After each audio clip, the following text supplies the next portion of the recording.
अपनी नाक के नीचे एक नया पलायन होते हुए देखा, यही कमाया ना। पिछले 7 साल में जो कुछ किया उसका नतीजा दिख रहा है ना सामने।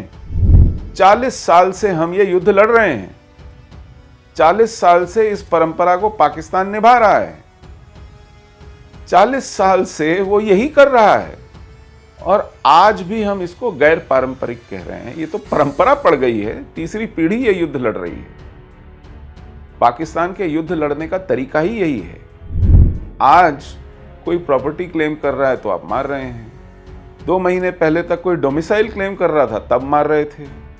1990 में न जब कोई प्रॉपर्टी क्लेम कर रहा था ना डोमिसाइल क्लेम कर रहा था तब भी मार रहे थे।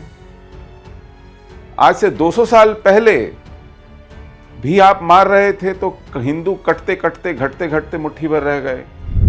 आपके कारण बदल सकते हैं, लेकिन आप जो कर रहे हैं उसमें एक निरंतरता है, और वो है कि आप लगातार हिंदुओं को काट रहे हैं। ये बीमारी हमको है। हम कभी पीओके का राग अलापते हैं, उसके बाद उसको ऐसे छोड़ देते हैं जैसे कभी बोला ही नहीं था। कभी मुंह से गाहे बगाहे बलोचिस्तान निकल आता है, उसके बाद उसको भी भूल जाते हैं। फिर कभी गिलगिट बाल्टिस्तान याद आता है, फिर उसको भी भूल जाते हैं। मुकदमा चलाकर सजा देना तो बात छोड़ दीजिए, एक कागज, एक श्वेत पत्र नहीं लिखा है कि कश्मीर में जो हुआ क्या था। उसको जेनोसाइड स्वीकार करने में भी संकोच करते हैं, क्योंकि कश्मीर में इन्हीं जिहादियों का दिल जीतना है तो कहीं वो नाराज ना हो जाएं। पाकिस्तान ने चाहा 1990 में सारे गैर मुस्लिम पलायन करें, तो ये 90 करोड़ का देश, 15 लाख की फौज का देश, परमाणु शक्ति संपन्न देश, 800 से ज्यादा सांसदों का और चुने हुए प्रधानमंत्री का देश मुंह ताकता रह गया। कभी ठंडा, कभी गर्म, कभी नारेबाजी, कभी आंखें लाल, कभी मुंह तोड़ जवाब, कभी कड़ी निंदा। इससे नहीं चल पाएगा ये देश ऐसे। तो बहुत हो गया ये पाखंड। नमस्कार, मेरा नाम सुशील पंडित है और आप देख रहे हैं डिफेंसिव ऑफेंस। पाकिस्तान कश्मीर के मामलों में लगातार एक प्लेयर रहा है। पाकिस्तान कश्मीर को लेकर के हस्तक्षेप करता रहा है और उसका हस्तक्षेप करना कभी रुका नहीं है। तो कश्मीर में घटने वाला आतंक, जिहाद, ये सब मूलतः पाकिस्तान से ही जाकर तार जुड़ते हैं। वहां कुछ भी स्वायत्त नहीं है, स्वतः स्फूर्त नहीं है, अपने आप होने वाली घटनाएं नहीं हैं। ये मुख्यतः पाकिस्तान द्वारा संचालित है, पाकिस्तान द्वारा शस्त्र और ट्रेनिंग और पैसा और दिमागों में जहर, और वहां पर तैयार किए गए मरजीवड़े, ये सब वहीं से है। उसका मूल वही है, उसका बीज वही है। अब ये हत्या वहां से हुई क्या या वो हत्या वहां से हुई क्या, ये सवाल बहुत ज्यादा मायने नहीं रखते। जब वो यहां भेज देते हैं इस तरह की घटनाएं कराने के लिए, तो फिर यहां के भेजे गए लोग भी अपने हिसाब से, अपनी सुविधा से देखते हैं, मौका ढूंढते हैं। तो ये सब काम चलता है, इसी तरह चलता है। रही बात 1990 की, 1990 में भी सोवियत यूनियन के विघटन के बाद पाकिस्तान में एक, जिसे कहते हैं, नशा चढ़ गया था कि हमने एक इतनी महाशक्ति को खदेड़ा है अफगानिस्तान से, चाहे वो अमेरिकी हथियार और पैसों के बल पर ही क्यों ना हो, चाहे वो दुनिया भर से बुलाए गए जिहादियों के बल पर क्यों ना हो। लेकिन पाकिस्तान ने ये भ्रम पाल लिया था कि ये उसी की ताकत और रणनीति का नतीजा है कि अफगानिस्तान से सोवियत संघ खदेड़ दिया गया। और उस नशे में और उन साधनों और हथियारों के साथ उन्होंने कश्मीर में एक जातीय संहार किया, एक जेनोसाइड किया। आज वो इस नशे में है कि उन्होंने अमेरिका को अफगानिस्तान से खदेड़ दिया है और भागती हुई अमेरिकी फौज का हथियारों का जखीरा उसके हाथ लगा है। पिछले 20 सालों में अरबों डॉलर पाकिस्तान से इन्होंने लूटे हैं, हथियार लिए हैं, मदद ली है। और इनके तैयार किए हुए जिहादी जो अफगानिस्तान से ताजे ताजे लौटे हैं वो भी मचल रहे हैं। इसलिए इन्होंने कश्मीर में आंच बढ़ा दी है, यह साफ साफ दिखाई पड़ता है। जो सिलसिला कई वर्षों से इक्का दुक्का हफ्ते 2 हफ्ते में मारकर जारी था, वो अब हर रोज लगातार में बदल गया है। और यदि किसी को इसकी आशंका नहीं थी तो फिर वो मूर्खता की पराकाष्ठा है, क्योंकि हमारे सुरक्षा तंत्र में ऐसे बहुत से ऊंचे ऊंची जिम्मेदारियों पर बैठे लोग हैं जिनको भ्रम पालने की आदत है। उन्होंने ये भ्रम भी पाल लिया था कि अफगानिस्तान में कुछ नहीं होने वाला, वहां की फौज निपट लेगी, कुछ नहीं कर पाएंगे तालिबान। उन्होंने ये भ्रम भी पाल लिया था कि पाकिस्तान को मजा चखा दिया गया है। और उन्हीं का एक दंड हम भुगत रहे हैं। ऐसी नालायक जो एक बुद्धि है, उसी की कीमत चुका रहे हैं कि कश्मीर में निहत्थे और निर्दोष बेरोक टोक मारे जा रहे हैं और वहां जो बचे खुचे मुट्ठी भर देशभक्त हिंदू बचे थे, पलायन करने पर विवश हो गए हैं।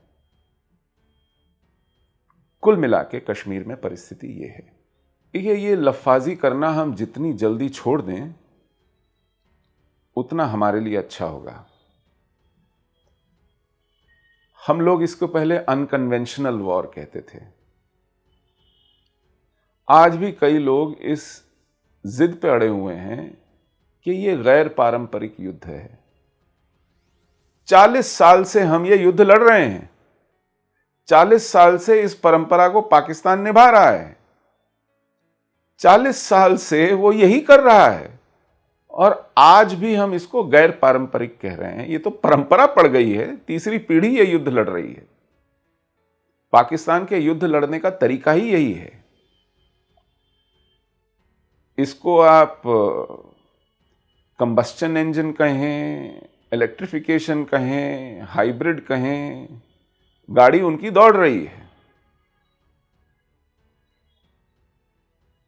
उन्होंने अपनी सेना को इसमें न झोंककर बिना वर्दी की एक नई सेना खड़ी कर दी है। उसका नाम चाहे लश्कर रखें, चाहे जैश रखें, चाहे हिजबुल रखें, और अब वो टीआरएफ के नाम से जानी जाती है। इन्होंने लश्कर, जैश और हिजबुल जैसे नामों को इस्तेमाल करना इसलिए रोक लिया क्योंकि हम जैसे लोग पिछले 15 साल से इस पूरी आजादी की मुहिम की पोल खोल रहे थे कि ये जिहाद है, कोई आजादी वाजादी नहीं है। आजादी का मतलब क्या? ला इलाहा इल्लल्लाह। और ये जो लश्कर है, इसके नाम से ही समझ आता है कि ये जिहाद है। जैश ए मोहम्मद, इसके नाम से समझ में आता है ये जिहाद है। हिजबुल मुजाहिदीन, नाम से समझ में आता है ये जिहाद है। तो दुनिया को, लोगों को समझ आने लगा कि ये कोई भटके हुए नौजवान नहीं है, ये कोई स्वायत्तता का राजनीतिक प्रश्न नहीं है, ये सीधे सीधे हिंदू घृणा पर आधारित काफिरों को कत्ल करने वाली एक मुहिम है, जिसका नाम वो खुद जिहाद बताते हैं और खुद को मुजाहिदीन बताते हैं। तो इस मामले में हम भ्रम पालना छोड़ दें, अंग्रेजी के नाम इनके लिए उनका आविष्कार करना छोड़ दें, उनको तरह तरह की नई पहचान देना छोड़ दें। वो जो हैं, जो वो खुद को बताते हैं, वही उन्हें कहें, और कोई नया उनके लिए संज्ञा आविष्कार करने की आवश्यकता नहीं है। कश्मीर में एक नया पोर्टल बना है और निष्कासित हिंदू, पीड़ित हिंदू अब अपनी खोई हुई, लूटी हुई, छीनी हुई जायदाद, घर, मकान, दुकान, खेत, बागान, इसको क्लेम करने निकले हैं। चलिए, जब हम क्लेम नहीं कर रहे थे, तब आपने कितने बचने के लिए छोड़ दिए? तब आपका क्या कारण था? जब 370 नहीं हटा था, तब 1990 में जब आपने खदेड़े, तब उसका क्या कारण था? आज कोई प्रॉपर्टी क्लेम कर रहा है तो आप मार रहे हैं। 2 महीने पहले तक कोई डोमिसाइल क्लेम कर रहा था, तब मार रहे थे। 1990 में न जब कोई प्रॉपर्टी क्लेम कर रहा था, ना डोमिसाइल क्लेम कर रहा था, तब भी मार रहे थे। आज से 200 साल पहले भी आप मार रहे थे, तो हिंदू कटते कटते, घटते घटते मुट्ठी भर रह गए।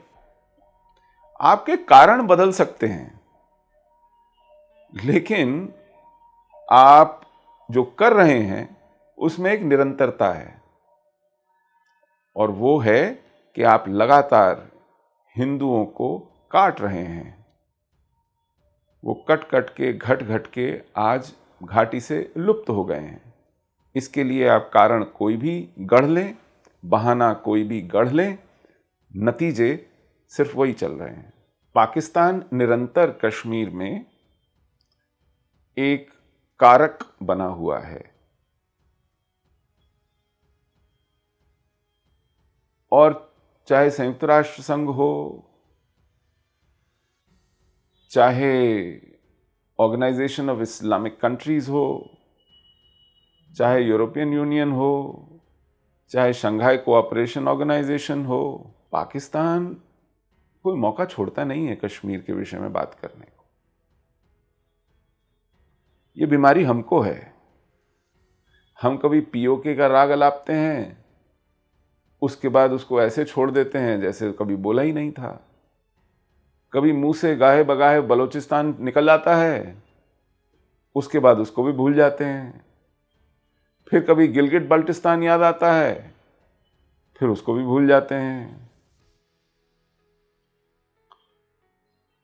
हम अपनी विदेश नीति में, अपने आग्रह में, अपनी मुहिम में कोई नीति या कोई निरंतरता रखे हुए नहीं है। जब जो मन आया, जो चाहा, बोल दिया, ज़बानी जमा खर्च कर दिया। इसीलिए हमें कोई गंभीरता से नहीं लिया जाता। दुनिया भर में हम चर्चा करते फिरते हैं कि पाकिस्तान को आतंकवादी देश घोषित किया जाए, लेकिन खुद अभी 2 वर्ष पहले तक हमने उन्हें मोस्ट फेवर्ड नेशन का स्टेटस दिया हुआ था। एक तरफा, जबकि कूटनीति में, विदेश नीति में पारस्परिकता एक अनिवार्य शर्त होती है। एक तरफा कुछ नहीं होता है। लेकिन ये हमारी कमी रही है, हमारी कमजोरी रही है।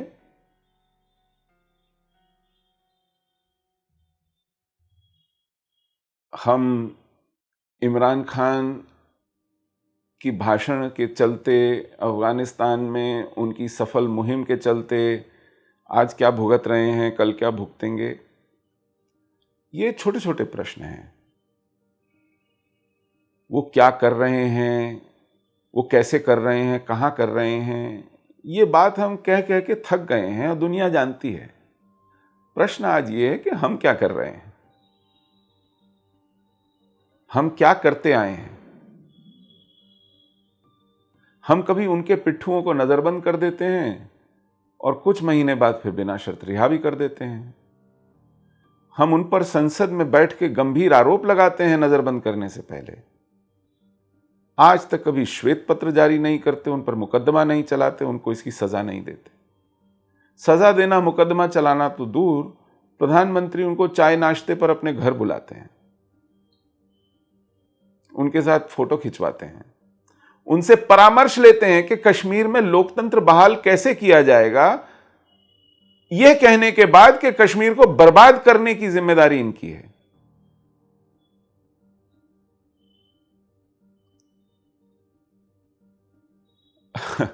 तो हमारी नीति में निरंतरता नहीं है। हमने आज तक 1990 के किसी भी दोषी को मुकदमा चलाकर फांसी पे नहीं लटकाया है, आज तक। मुकदमा चलाकर सजा देना तो बात छोड़ दीजिए, एक कागज, एक श्वेत पत्र नहीं लिखा है कि कश्मीर में जो हुआ क्या था। उसको जेनोसाइड स्वीकार करने में भी संकोच करते हैं, क्योंकि कश्मीर में इन्हीं जिहादियों का दिल जीतना है, तो कहीं वो नाराज ना हो जाएं। तो जब खोट हमारी नीति में हो, हमारे क्रियान्वयन में हो, हमारी अपनी समझ में हो और हमारे अपने उद्देश्यों और लक्ष्यों में हो, तो फिर पाकिस्तान चिल्लाना, आतंक चिल्लाना, इमरान खान को दोषी देना, कभी नवाज शरीफ को दोष ठहराना, ये इसका कोई अर्थ नहीं रह जाता है।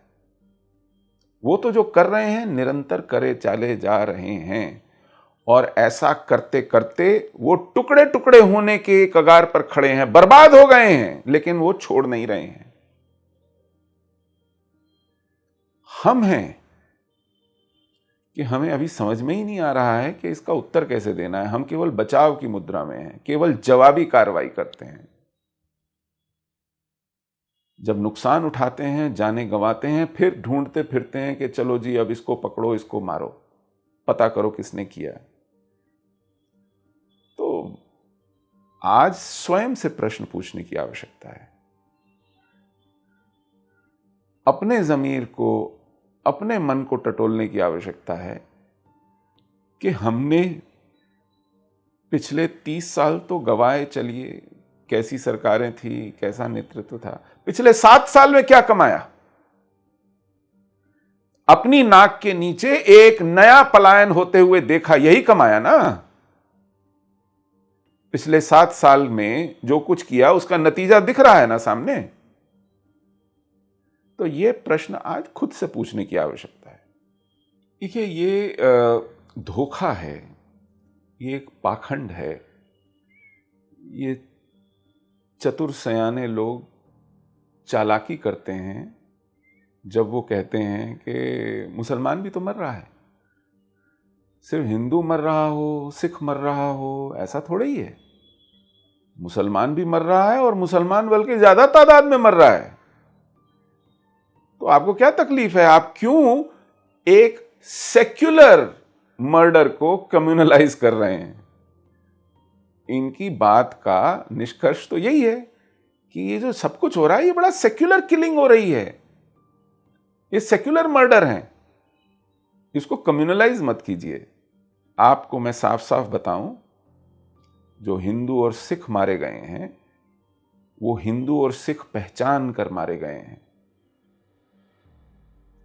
एक दफा तो कागज देख करके, पुष्टि करके, उनकी पहचान की, उनको मारा गया है। लेकिन जो मुसलमान मारे गए हैं वो मुसलमान होने के कारण नहीं मारे गए हैं, उनके कागज देखकर उनका मजहब सिद्ध करके उन्हें नहीं मारा गया है, वो मुसलमान होने के बावजूद मारे गए हैं। क्योंकि या तो वो मुसलमान देशभक्त था, हमारी पुलिस हमारे सुरक्षा बलों का हिस्सा था, या उस पर शक था कि वो भारत के पक्ष में काम कर रहा है, देशभक्त है, उसको मुखबिर करार दिया गया था, या फिर इस कारण मार दिया गया है कि वो उनके कहे अनुसार उनकी मनमर्जी से काम नहीं कर रहा था, उनके काम में कहीं अड़चन डल रही थी, उससे कोई दुश्मनी थी, जाति हो, कुछ मनमुटाव हो, कुछ लेना देना हो। तो जो मुसलमान मारा जा रहा है वो मुसलमान होने की वजह से नहीं मारा जा रहा है, लेकिन जो हिंदू और सिख मारे जा रहे हैं वो हिंदू और सिख होने की वजह से मारे जा रहे हैं, उनका और कोई दोष नहीं है। तो कम से कम ये पाखंड बंद करें कि मुसलमान भी मर रहे हैं। मुसलमान होने के बावजूद मर रहे हैं और उनके कारण ये नहीं है कि उनका धर्म क्या है, मजहब क्या है, आस्था क्या है, नाम क्या है। लेकिन हिंदू और सिख केवल और केवल इस वजह से मारे जा रहे हैं क्योंकि वो मुसलमान नहीं है। और इस बात पर लीपापोती करना, इस बात पर सफाइयां देना और इस बात पर जिहाद की हिमायत करना और जिहाद को जिहाद न कहकर कोई और नाम गढ़ लेना, ये उनकी मदद करना है, उनकी पैरवी करना है, उनके पक्ष में खड़ा होना है। और ऐसा जो भी करेगा वो जिहाद का हिस्सा माना जाना चाहिए। आपने सही कहा, बहुत से सरपंच अब त्यागपत्र दे रहे हैं। जो संगीनों के साये में चुनाव लड़ करके जीते, उन्हें पता था क्या जोखिम है, लेकिन उन्होंने भी इस भ्रम को पाल लिया था जो सरकार सुबह शाम कहती है कि कश्मीर में लोकतंत्र की बहाली हो रही है, शांति की व्यवस्था बन रही है। जैसे क्रिकेट के स्कोर रखे जाते हैं, पिछली इनिंग में कितने रन बने और इस इनिंग में कितने बने, तो पिछले साल कितनी पत्थरबाजी हुई, इस साल कम हो गई, तो देखो हमने कमाल कर दिया। पिछली बार इतने ग्रेनेड फेंके गए, इस बार इतने फेंके गए, तो देखो, अपनी पीठ थपथपाने के लिए कि भाई पिछली बार इतनी इन्फिल्ट्रेशन हुई, इस बार जैसे कोई अटेंडेंस लगा के जा रहा है, पिछली बार इतने आतंकवादी मारे गए, अब घाटी में केवल इतने आतंकवादी सक्रिय हैं, जैसे आप रोज रोल कॉल लेते हैं। ये मूर्खतापूर्ण तर्क दे देकर आप अपनी पीठ भले ही थपथपा लें, लेकिन ये बात तय है, साफ है कि वो जब चाहें, जिसे चाहें, जहां चाहें और जैसे चाहें मौत के घाट उतारने में सक्षम हैं, और जब उन्हें लगता है वो ऐसा कर डालते हैं।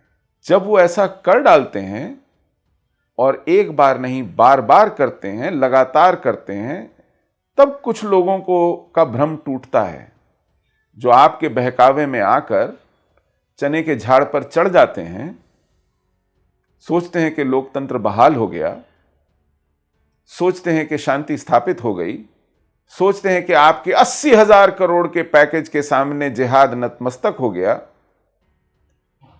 सोचते हैं कि हमारी सरकार नई विनोबा भावे है और ये जिहादी अपने कलाशनिकोव इनके चरणों में रख के फूट फूट के रोएंगे कि साहब हम क्या गलती कर रहे थे, हमें तिरंगा दीजिए, हम भारत माता की जय गाएंगे। जो इस भ्रम में हैं, उन्हें कम से कम अब आंखें खोल के देखना चाहिए कि उन्होंने देश का कितना नुकसान किया है। पाकिस्तान ने चाहा 1990 में सारे गैर मुस्लिम पलायन करें, तो ये 90 करोड़ का देश, 15 लाख की फौज का देश, परमाणु शक्ति संपन्न देश, 800 से ज्यादा सांसदों का और चुने हुए प्रधानमंत्री का देश मुंह ताकता रह गया। और वहां से लाखों कश्मीरी अपना घर बार, व्यवसाय, पुरखों की जमीन, मंदिर, मकान, दुकान छोड़कर तंबुओं में रहने, फुटपाथ पर रहने निकल आए। अब पाकिस्तान फिर चाहता है और खाली हो रहा है। ये नपुंसकता की पराकाष्ठा नहीं है तो क्या है? हमारा एक भी जवान, उसकी कीमत बहुत कीमती है, उसके प्राण। हमारे बेटे और भाई वहां अपनी बलिदान दे रहे हैं, अपना सर्वस्व का उत्सर्ग कर रहे हैं। इनकी जान की तुलना उस कूड़े करकट से करना जो कीड़े मकोड़ों से बदतर हैं, अपनी हैवानियत में, अपनी पढ़ाई लिखाई में, अपनी सोच में, बहुत बड़ा अपराध है। हमारे 5 बेटे थे, भाई थे। ये 5, 6 और 3 और 4 का खेल नहीं है। जिस जिस परिवार ने इन्हें खोया है, आप उनसे जाके पूछिए, क्या गिन पाएंगे इसको? किसी भी तरह इसका मूल्यांकन कर पाएंगे? कोई अंक, कोई राशि उनकी पीड़ा नाप पाएगा? और वहां से जो भेजा जा रहा है, जिनको आप जिंदा पकड़ते हैं, उनकी शक्लें देखिए, उनकी बात सुनिए। वो क्या है? वो कूड़ा करकट है वहां का, जो किसी काम का नहीं है, जिसके दिमाग में जहर भर दिया गया, हाथ में बंदूक और बारूद दे दिया गया है और उसको घुसपैठ करा दी गई है। उसके गरीब मां बाप को कुछ पैसे का लालच दे दिया गया है। वो पैदा होते हैं कीड़ों मकोड़ों की तरह और मरने आते हैं यहां, और कोई काम नहीं है उनके जीवन का, कोई उद्देश्य नहीं है। तो 3 और 5 की तुलना ऐसे नहीं होगी। और रही बात ऑपरेशन ऑल आउट की, जी, इस देश की हिफाजत में जो भी लगेगा ये देश करेगा। लेकिन राजनैतिक पदों पर, जिम्मेदारी के पदों पर बैठे हुए लोग जो नीतियां बनाते हैं, निर्णय बनाते हैं, करते हैं, उसकी कीमत ये देश और हमारे जवान, हमारी फौज चुकाती है। तो कभी ठंडा, कभी गर्म, कभी नारेबाजी, कभी आंखें लाल, कभी मुंह तोड़ जवाब, कभी कड़ी निंदा, इससे नहीं चल पाएगा ये देश। ऐसे तो बहुत हो गया ये पाखंड।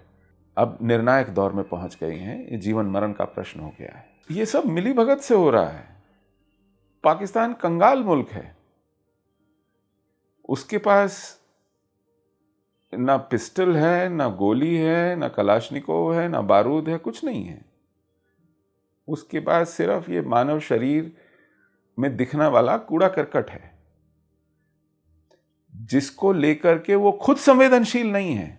उनके लिए वो भाड़ में झोंके जाने वाले ईंधन से कुछ भी ज्यादा नहीं है। वो मर जाए, वो बचे ना बचे, उसके परिवार का क्या हो, उसका क्या हो, पाकिस्तान को इससे कोई लेना देना नहीं है।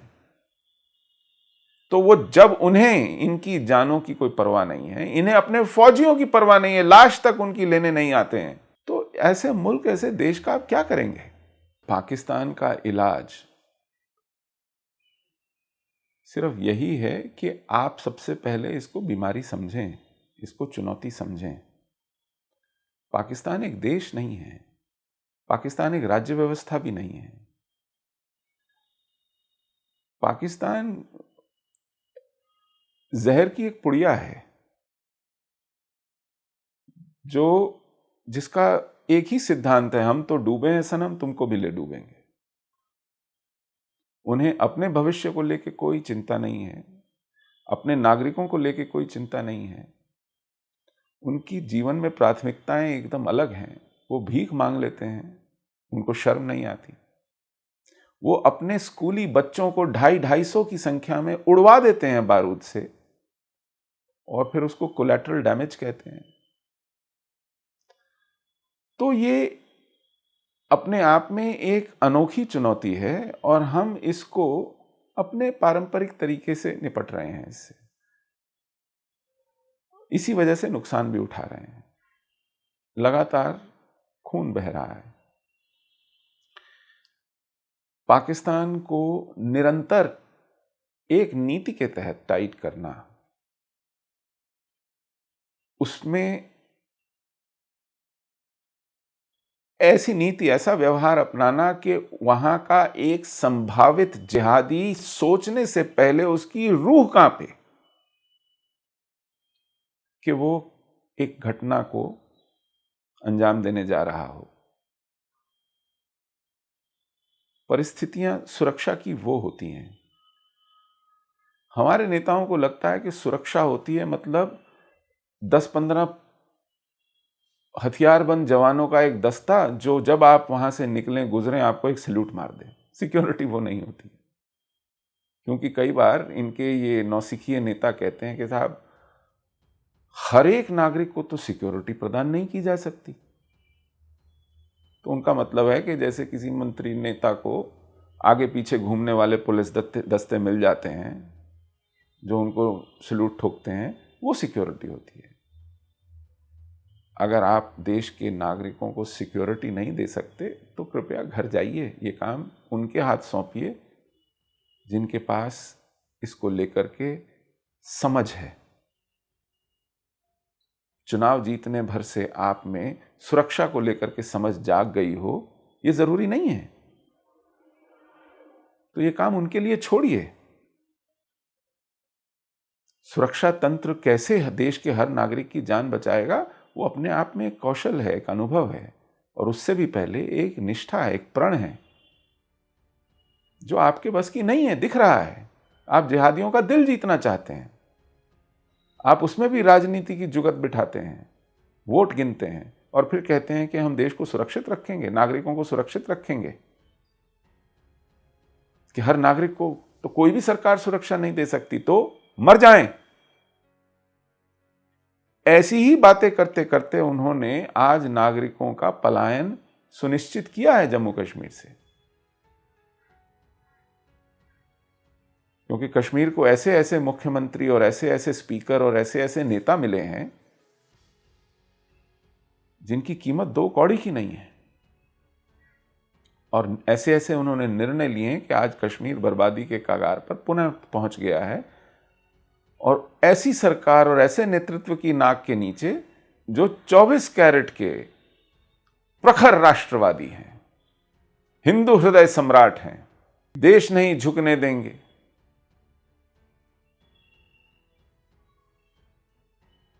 नारेबाजी से नहीं चलता है, थोथी नारेबाजी से।